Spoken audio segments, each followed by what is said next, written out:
Hello all and welcome to Lesson 2 in our Learn Computer Repair free tutorial series.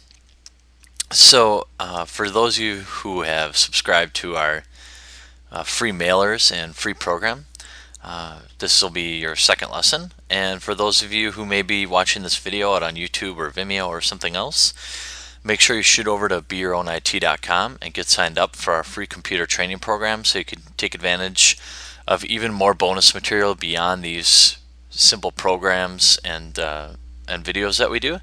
There'll be conference calls and custom training seminars available to members, and a variety of other things as we move on. So lesson 2 is about RAM, why it's important, RAM and or computer memory. Talks a little bit about different types of RAM, how much RAM you're going to need, and when is it time to upgrade. Right, because knowing about RAM and memory is typically something that people just it gets overlooked a lot when people buy computers, and that's kind of what this lesson is about, is making sure that you get enough RAM in the computer that you buy, or you have a reasonable expectation for how much RAM you're going to need in your computer. And it's important to remember that as your needs change and your usage grows and the programs that you use differ or get more advanced, you're going to need to upgrade RAM. A lot of times a slow computer is confused with a memory issue.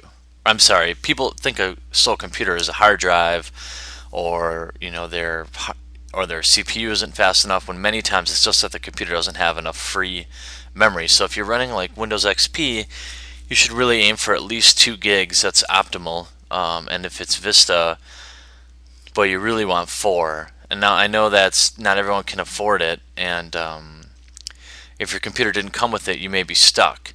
But it is what it is, and then that's kind of our recommendations. Now, I've run XP on my old laptop with 1 gig of memory, and it was fine.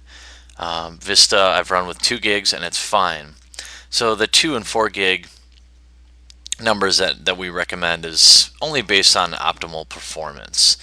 And I want to show you, I'll put a link in this lesson probably at some point on the bottom, but a lot of people ask how to upgrade memory and how to find out what kind of RAM is in a computer. I've always used Crucial. I don't officially endorse them. I think there's a lot of other good memory makers out there, but I like their free shipping and free lifetime warranty.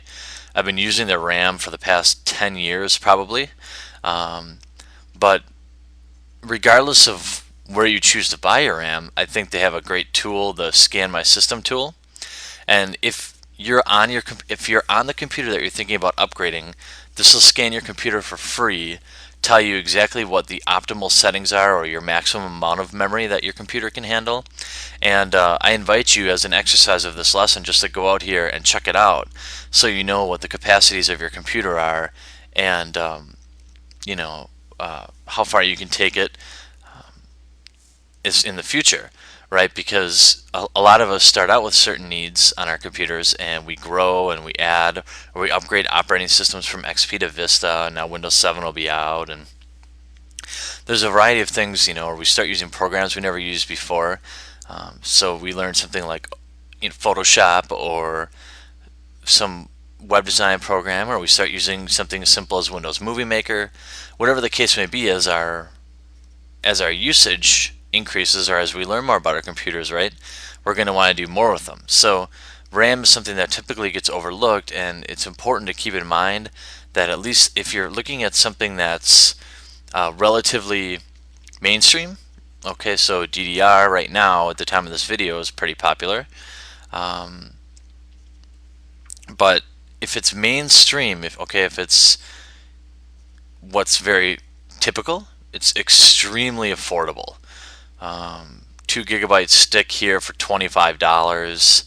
I mean, RAM has gotten so inexpensive that you can pretty much max out whatever system you're on very affordably, and you can never really have too much RAM.